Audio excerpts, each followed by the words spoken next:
우리가 이곳에서 첫 예배를 드린 지가 이제 10월 첫째 주에 첫 예배를 드렸으니까 한 8개월 정도 됐습니다. 그 후에 쉼 없이 하루하루를 보냈어요. 아직까지 좀 미미해 보일 수 있지만 하나님께서는 지금 굉장히 많은 변화를 주시고 많은 것을 만들어주고 계세요. 이제 8개월입니다. 얼마 안 됐어요. 그런데 앞으로 가야 할 길은 더 먼 길이에요. 하나님은 분명 이런 변화의 시간을 주실 것이라고 저는 확신합니다. 특별한 상황이 없는 한 저와 사모는 매일 전도하려고 노력했고요. 그로 인해서 이 지역에서 아직까지 우리 기쁨의 교회 나오지 않더라도 기쁨의 교회 거기 6층에 있는 거 거기 중국집 6층 그 다음에 치킨집 위에 웬만하면 다 아시더라고요 이제는. 그리고 제 얼굴도 웬만하면 아세요. 이 주변에서. 그런 과정 속에서 물론 우리 성도님들도 기도로 잘 호응해 주셨으리라 믿습니다. 지금부터가 더 중요하다고 생각을 합니다. 우리가 더 다져지고 믿음이 더욱더 단단해져서 정말로 새로 오신 분들이 붙어 있을 수 있도록 그렇게 우리는 좀 노력해야 될 줄로 믿어요. 그렇다면 우리는 지금 이 시점에서 우리 기쁨의 교회 공동체 안에서 어떤 마음으로 어떤 노력으로 나가야 될까? 저는 이 말씀 하나를 드리고 싶습니다. 하나님의 비전을 보고 나가자. 이 말하는 비전이 무엇입니까? 우리에게 있어서 비전은 무엇일까요? 비전은요, 우리가 가야 될 믿음의 길을 말해요. 하나님의 사명의 길을 말합니다. 우리는 묵묵히 그 비전을 보고 나갈 수 있어야 돼요. 우리가 비전을 본다 그랬죠. 우리는 모든 걸 봅니다. 봄으로써 인식을 하게 돼요. 본다라는 말은 영어로 see예요. see. 본다라는 말이 또 있어요. look이라는 말이 있습니다. see도 보는 거고 look도 보는 거예요. 단순하게 이렇게 고개를 돌리다가 보는 거를 see라고 해요. 그런데 look이라는 것은요, 똑같이 보다인데 look은 어떤 목적과 의미를 가지고 보는 것을 look이라고 해요. 뭐라고요? 목적과 의미를 가지고 보는 것이 look이다. 그래서 우리 신앙의 눈이라는 것은 시가 아닙니다. 우리 신앙의 눈은 룩이어야 돼요. 우리의 신앙은 뭐라고요? 룩이어야 합니다. 하나님은 없으신 분이에요. 그래서 히브리서 11장 13장 8절 말씀에 예수 그리스도는 어제나 오늘이나 영원토록 동일하시니라. 동일하신 하나님을 우리는 바라보고 나갈 수 있어야 됩니다. 그럼 우리가 지금 비전을 보고 나가자고 했는데 어떻게 나가야 될까? 여러분 절대 나를 의존하지 마시고요, 하나님을 의존하시며 나가시기 바랍니다. 하나님을 의존하며 나가자. 누구나 살아가는 상황과 처지가 달라요.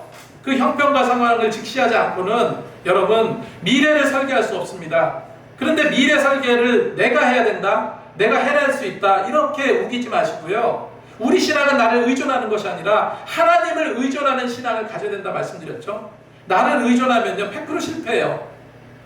오늘 이 본문 내용이 어떤 내용이냐면, 믿음의 조상이라고 하던 아브라함은요 정말 하나님을 의지하는 듯 했어요. 하나님을 잘 의지했던 믿음의 조상이었습니다. 그런데 결국 자신의 판단으로 우를 범하기도 합니다. 사람은 다 그래요. 그렇게 더 하나님을 의존하는 신앙을 갖도록 노력해야 되는 거예요. 이 노력, 믿음의 결단은 없다면 믿음은요 그냥 흘러내려요. 오늘 아브라함은 어떤 상황입니까? 12장 10절 말씀을 보니까 그 땅에 기근이 들었으므로 아브라함이 애굽에 거류하려고 그리로 내려갔으니 이는 그 땅에 기근이 심하였습니다. 이는 그 땅에 뭐가 심했다고요? 기근이 심했대요. 하나님께서 아브라함에게 너는 본토 친척 아비집을 떠나서 내가 지시한 땅으로 가라고 했습니다. 그렇게 말씀하셨어요.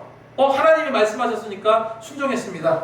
순종했어요. 그리고 마침내 올곧은 마음으로요 그 험난한 여정을 거쳐서 하나님께서 말씀하신 가나안 땅에 도착했어요. 이제는 하나님께서 대단한 어떤 축복을 주시겠거니 기대를 했습니다. 그런데 말이 안 되는 일이 생겼어요. 하나님께서 가라고 해요. 너 가나안 땅으로 가라 말씀하셨거든요. 근데 어떤 일이 생겼습니까? 하나님께서 가라고 하신 그 땅에, 하나님이 명령하신 그 땅에 기근이 들었대요. 기근이. 여러분 기근이 뭔지 아세요? 보통 농작물이 잘 안 되면은 우리는 흉년이라고 말해요. 흉년이라고 말합니다. 그런데 흉년이라고 말하지 기근이라고 말하지 않습니다. 그런데 그 땅이, 하나님이 가라고 하신 그 땅이 흉년 정도가 아니라 아예 곡식이 자라지 않는 심한 기근이 들었다는 거예요. 여러분 어떻게 그럴 수가 있습니까? 하나님께서 분명 가라고 했는데 그 땅에 흉년도 아니고 기근이 들었대. 여러분 우리는 어려운 상황 닥칠 때요 하나님께 기도합니다. 기도했더니 하나님께서 세미한 음성을 주셨어요. 그래서 확신을 해. 그래서 그 말씀을 순종해서 나갔습니다. 그런데 그렇게 나갔는데 영 엉뚱한 결과가 나오게 되는 거예요. 내가 원했던 결과가 나오지 않고 바라지 않는 상황만 다가오는 겁니다. 그때 우리는 뭔 생각을 합니까? 좌절해요. 아, 이거 하나님께서 이끄신 건가? 이거 정말로 기도 응답해 주신 거 맞나? 이런 생각을 한다는 거예요. 내 뜻대로 되지 않는 그런 상황, 그때 여러분은 어떻게 하시겠습니까? 여전히 하나님을 의지하시겠습니까? 아니면 내 인간적인 방법으로 찾아보시겠습니까? 아브라함은 어떻게 했을까요? 기근이 들었잖아요. 안타깝게도 믿음의 조상이라고 했던 아브라함도 하나님의 생각을 접어버렸어요.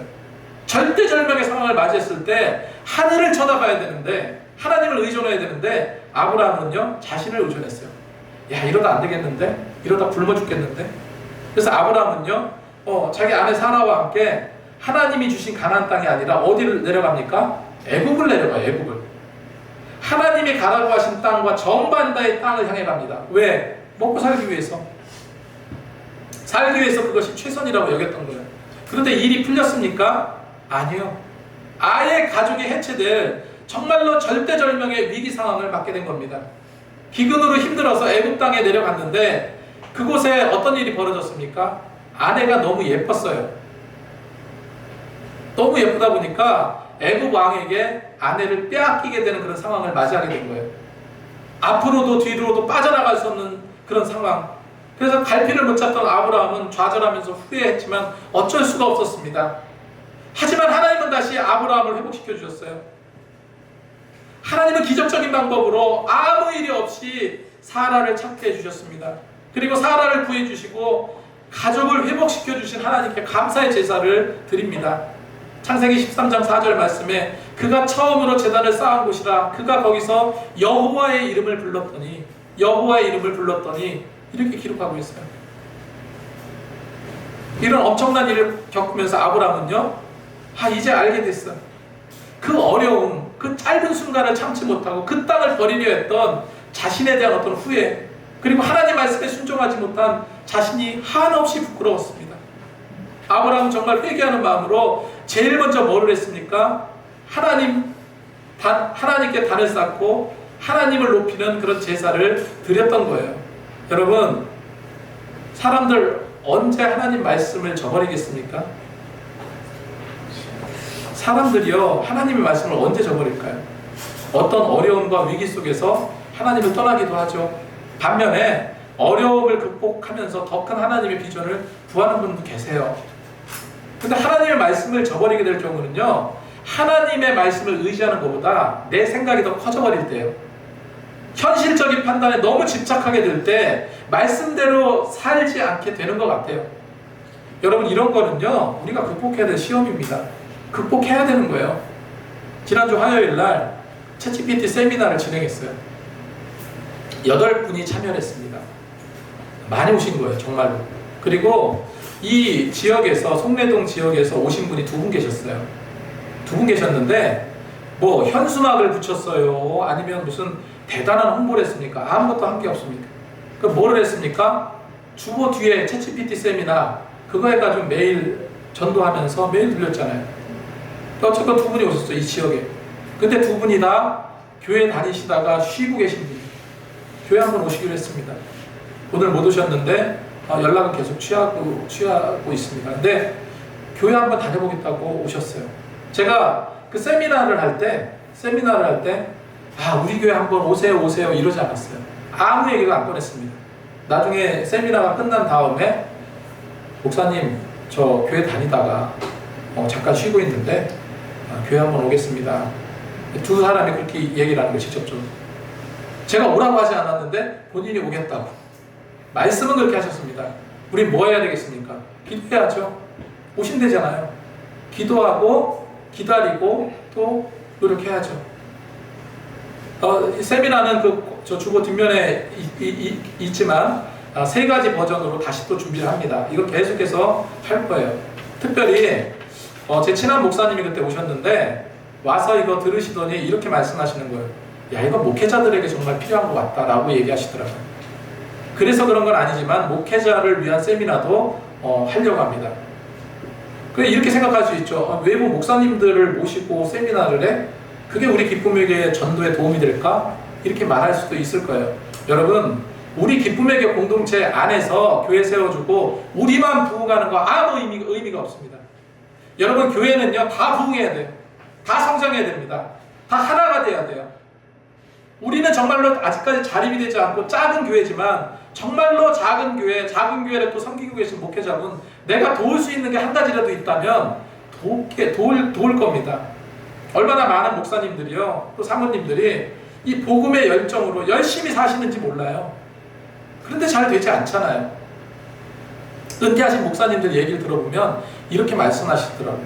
예전 70년대, 80년대 그냥 십자가만 갖다 꽂아도 사람들이 왔다라고 말합니다. 지금은 너무 각박한 세대다 보니까 아무리 외치고 전도해도 교회에 잘 발길을 들이지 않습니다.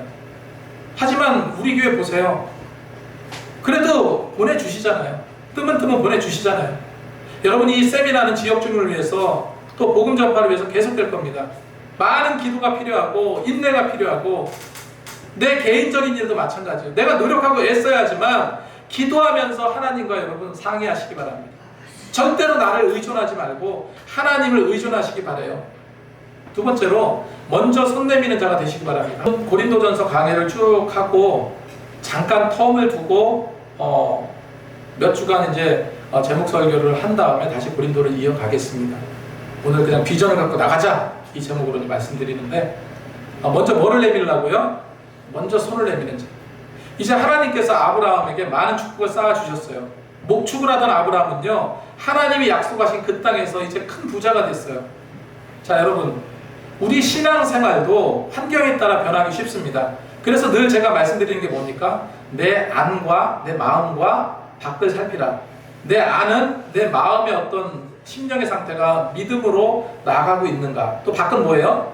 그 밖의 모든 상황들이 내 신앙에 집중하지 못하도록 하지는 않는가. 살피라고 말씀드렸어요. 여러분, 가난할 때, 어려울 때, 힘들 때 붙잡을 게 없잖아요. 그래서 오직 하나님만 바라보고 나가는 분들이 많아요. 잘 못 먹어도, 잘 못 입어도 그냥 감사를 입에 달고 사시는 그런 성도님들 많이 계십니다. 근데 점점 부유하게 됐을 때, 점점 해결이 됐을 때, 문제가 해결되었을 때 이상하게 신앙이 흔들리는 분들이 계세요. 여러분, 믿음이 부족해서가 아니에요. 자꾸 환경이 나의 신앙을 흔들어 놓습니다. 예전에 그냥 싸구려 옷 하나만 입어도 감사했는데 지금 돈이 있다 보니까 명품 비싼 거 입어도 만족함이 없어요. 만족함이 덜합니다. 잘 먹고 잘 살다 보니까 기도에 대한 간절함이 없어요. 아브라함도 그런 이유들이 생기기 시작했던 거예요.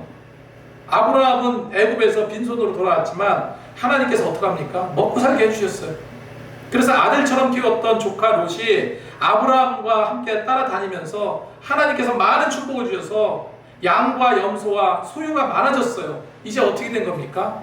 아브라함은 부자가 된 거예요. 부자가 된 거예요. 그런데 가난할 때, 소유가 적을 때는 생각나지도 않던 갈등들이 생겨나요. 바로 아브라함 목자들과 롯의 목자들, 이제 부자가 됐으니까 그 수천 마리, 수백 마리, 수천 마리의 양과 염소 이거를 치는 목자들을 세웠을 거 아니에요. 아브라함의 목자들, 롯의 목자들 사이에 서로 좋은 풀밭을 차지하려고 다툼이 자주 생기는 거예요. 이거는 목자들만의 갈등으로 끝나지 않았습니다. 사태가 심각해졌어요. 그런데 먼저 손 내민 자가 누굽니까? 아브라함이었어요.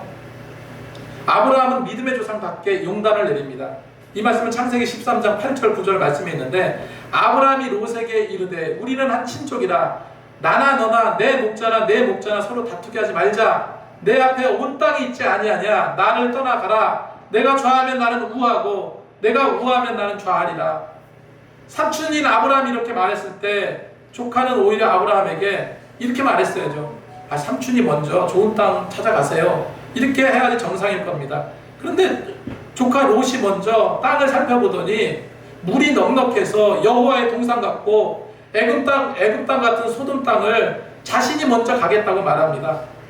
그러니까 아브라함이 뭐라고 이야기한 거예요? 그래, 그게 좋다면 내가 가고 싶은 곳으로 가라 말합니다. 아브라함은 먼저 어떻게 했다고요? 먼저 손을 내밀었어요. 먼저 화해를 청했습니다. 먼저 좋은 곳을 선택하라. 내가 가는 곳 먼저 찾으라 말합니다. 여러분, 우리 믿는 자라면 이런 넉넉한 마음을 늘 가져야 될 줄로 믿습니다.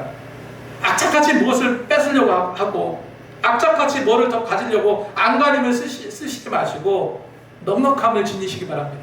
뭐를 지니라고요? 넉넉함. 그 이후의 결과가 어떻게 됐습니까? 롯은 자기 눈에 보기에 좋은 곳을 택했는데 거기가 소돔이었어요. 소돔과 고모라, 불과 유황으로 망하게 됩니다. 롯은 그동안 쌓아뒀던 모든 재산 중에 아무것도 건지지 못하고 쫓겨나오는 신세가 됐어요. 재산을 챙기지 못하고 아내와 딸과 함께 몸만 빠져나오는 것도 매 빠지는 일이죠. 그런데 하나님께서 뒤돌아보지 말라고 말씀하셨는데 그 말씀을 무시한 아내가 뭐가 되어버렸습니까? 소금 기둥이 되어버렸어요. 처참한 상태를 맞이합니다. 제가 처음에 이것만 기억하라고 했죠. 우리 하나님의 비전을 바라보고 나가자. 여러분, 우리라고 말씀드렸어요. 우리. 이 길은 나 홀로 가는 길이 아닙니다. 함께 가는 길이에요. 출애굽하던 이스라엘 백성들처럼 함께 가야 될 길이에요. 함께 하나님의 비전을 바라보고 걸어가야 됩니다. 우리 기쁨에게 어떻습니까? 한 가족입니다. 가족과 남의 차이가 뭐예요? 왜 가족입니까? 가족은 싸우더라도요, 한 지붕 아래서 잠을 자요. 가족은 싸우더라도요, 같이 밥을 먹습니다. 가족은 서로 불만이 있어도 투덜대더라도 서로 이야기를 해요. 하지만 남은 어떻게 해요? 또 언제 보겠냐면서 심하게 싸우죠. 여러분, 우리 기쁨의 교회는요, 비록 피로 맺어진 가족은 아니지만 영적으로 하나님의 자녀들로 묶인 진정한 가족들입니다. 속이 상하고 감정이 상하고 기분이 나빠도 하나님의 한 가족이라는 것을 잊지 말고 하나됨으로 이겨내야 한다는 것. 조금 손해나는 것 같더라도 여러분 먼저 손 내밀으시기 바랍니다. 너그러워지시기 바라요. 그러면 내가 예상하기보다도 더 많은 것을 누릴 수가 있습니다. 롯은요, 자기 좋은 땅으로 가서 불과 유황으로 심판당해서 정말로 거짓골이 되었지만 넉넉한 마음으로 양보했던 아브라함은 어떻습니까? 하나님께서 더 큰 축복으로 채워주셨어요. 창세기 13장 14절 말씀에 이렇게 기록하고 있습니다. 롯이 아브라함을 떠난 후에 여호와께서 아브라함에게 이르시되 너는 눈을 들어 너 있는 곳에서 북쪽과 남쪽과 그리고 동쪽과 서쪽을 바라보라 했습니다. 그리고 하나님께서 하신 말씀이 아브라함에게 동쪽과 서쪽과 남쪽과 북쪽 모든 땅을 너와 내 자손에게 주리라 약속하십니다. 이처럼 내가 양보하고 화해하고 돌아섰을 때 하나님은요, 더 큰 것으로 채워주시더라는 거예요. 이것을 기억하자는 겁니다. 이것은 교회 전방위에 우리가 꼭 가져야만 할 그런 신앙의 태도라는 거예요. 창세기 12장 7절 말씀에 여호와께서 아브라함에게 나타나 이르시되 내가 이 땅을 내 자손에게 주리라 하신지라 자기가 나타내신 여호와께 그가 그곳에서 제단을 쌓고 이렇게 기록하고 있습니다. 우리가 왜 너그러워져야 합니까? 왜 먼저 손을 내밀어야 합니까? 믿는 자는요, 여러분 믿는 자는 어떤 자예요? 어마어마하게 많은 것을 가진 자들이에요. 그 큰 약속을 바라보는 사람은요, 결코 작은 것에 연연하지 않습니다. 다투지 않아요. 그런 일로. 조카 롯이 좋은 것을 먼저 차지하고 자신을 떠나갈 때 아브라함은요, 어찌 보면은 인간적으로 너무 섭섭했을 거예요.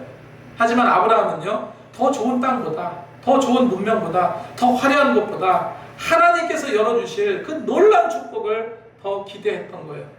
사람은 누구나 욕심이 있지만 그 욕심을 버리고 하나님이 주시는 통찰력으로 살아야 될 줄로 믿습니다. 세 번째로, 여러분 무슨 일을 하든지 어떤 상황을 만나든지 하늘을 바라보시기 바랍니다. 하늘을 바라보자. 14절 15절 말씀입니다. 롯이 아브라함을 떠난 후에 여호와께서 아브라함에게 이르시되 너는 눈을 들어 너 있는 곳에서 북쪽과 남쪽과 그리고 동쪽과 서쪽을 바라보라. 보이는 땅을 내가 너와 내 자손에게 주리니 영원히 이르리라. 기록하고 있어요. 우리의 삶의 어려움이 처했을 때, 내 인생의 동서남북 다 가로막힐 때, 그럴 때 있잖아요. 이렇게도 안 풀리고 저렇게도 안 풀리고 이렇게도 문제투성이인 것 같고 저렇게도 해결이 안 될 것 같아요. 여러분 그럴 때 뭘 기억하라고요? 반드시 성경에서 기억하라는 것이 있습니다. 동서남북이 꽉 가로막혀 있어도 하늘은 활짝 열려 있습니다. 하늘을 바라보세요. 하늘은 항상 환하게 뚫려 있습니다. 내 인생에 꽉 막힌 것이 있다면 눈을 들어 하늘을 보시기 바랍니다. 우리 믿는 자는 위를 바라보고 사는 자들이에요. 땅바닥 바라보는 것이 아니라 누구를 바라봐요? 하늘을 바라보는 자. 우리의 모든 해결의 지혜는 어디 있습니까? 하늘에 있어요. 하나님께 있는 거예요. 하나님은 아브라함에게 너는 한쪽을 잃었지만 너에게는 동서남북 사방을 다 주겠다고 약속하셨어요. 하나님을 위해서 내가 얼마나 포기하고 사느냐에 따라서 하나님은요 더 큰 것으로 보장해 주시는 분임을 믿으시기 바랍니다. 아브라함이 소돔을 포기했으니까 가나안을 주셨어요. 이스마엘을 포기했으니까 이삭을 주셨습니다. 순종하며 이삭을 포기할 때 아브라함은요 그 가문에서 예수 그리스도를 패로 주셨잖아요. 위대한 포기는 놀라운 승리의 일생으로 갚아주십니다. 이것이 하나님의 백성들의 성공의 비결이에요. 그래서 우리 믿음의 눈높이, 비전의 눈높이가 뭐예요? 하늘입니다. 하나님께서 주시는 그 통찰력으로 살아야 될 줄로 믿습니다. 마지막으로요, 하나님은 가치 없는 것을 값지게 하시고 가치 있게 만들어 주시는 분임을 믿고 나가시기 바랍니다. 자, 미국에 알래스카라는 땅이 있습니다. 그 땅은 원래 미국 땅이 아니라 구소련 땅입니다. 굉장히 넓어요. 근데 얼음 땅이에요. 너무나 춥고 아무것도 할 수 없는 그런 땅이기 때문에 소련이 그 땅을 관리하기가 너무 힘들었어요. 그래서 당시에 미국 국무장관인 쇼워드 장관이 소련 땅에 있던 알래스카를 사들이자라고 제안을 합니다. 사람들은 뭐라고 이야기하냐면 그 아이스박스 같은 땅을 뭐하러 사냐, 아무 쓸모도 없는 땅을 사지 말자. 그 국무장관 뭐로 미쳤다고 그랬어요. 손가락질했습니다. 하지만 국무장관은요 그 미국의 알래스카 땅을 얼마에 샀는 줄 아세요? 고작 720만 달러에 샀습니다. 너무나 그 푼돈으로 샀어요. 근데 막상 알래스카를 사고 보니까 그곳에는요 어마어마한 지하자원이 있고 침엽수립이 있고 어장과 사금들이 너무너무 많았어요. 그래서 아이스박스 땅이 아니라 알고 봤더니 축복의 땅이었던 거예요. 그래서 하나님은 아브라함에게 말씀하십니다. 보이는 땅을 내가 너와 내 자손에게 주리니 영원히 이르리라. 내가 네 자손이 땅의 티끌 같게 하리니 사람이 땅의 티끌을 능히 셀 수 있을진데 내 자손도 세리라. 하나님은 아브라함에게 이런 알래스카와도 같은 미래를 확실하게 보장해 주셨어요. 너는 일어나 그 땅을 종과 횡으로 두루 다녀보라. 내가 그것을 내게 주리라 하셨습니다. 여러분, 지금 아브라함의 눈에 보이는 땅은 광야고 사막일 뿐입니다. 목축하는 사람이기에 물이 있어야 되는데 보이는 곳이 황량한 광야뿐이에요. 두루 다녀본들 무슨 소용이 있겠습니까? 아브라함은 믿음의 조상이 될 수 없었을 거예요.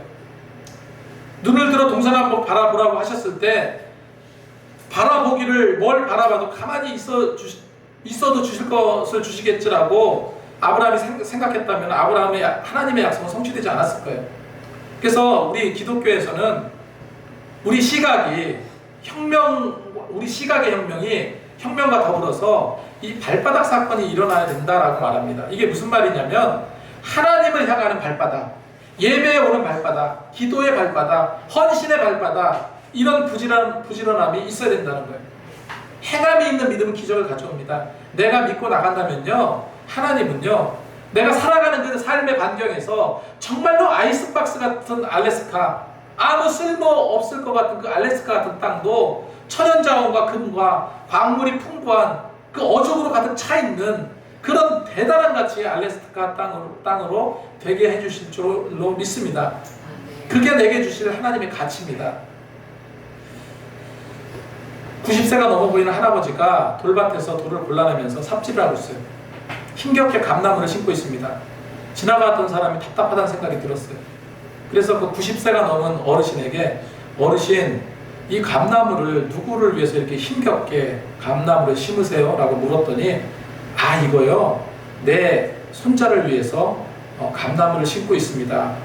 이렇게 심으면 언제쯤 감을 딸 수 있습니까? 그랬더니 이 90세가 훨씬 넘은 할아버지가 한 10년 정도 지나면 감을 딸 수 있을 겁니다. 이렇게 이야기를 하는 겁니다.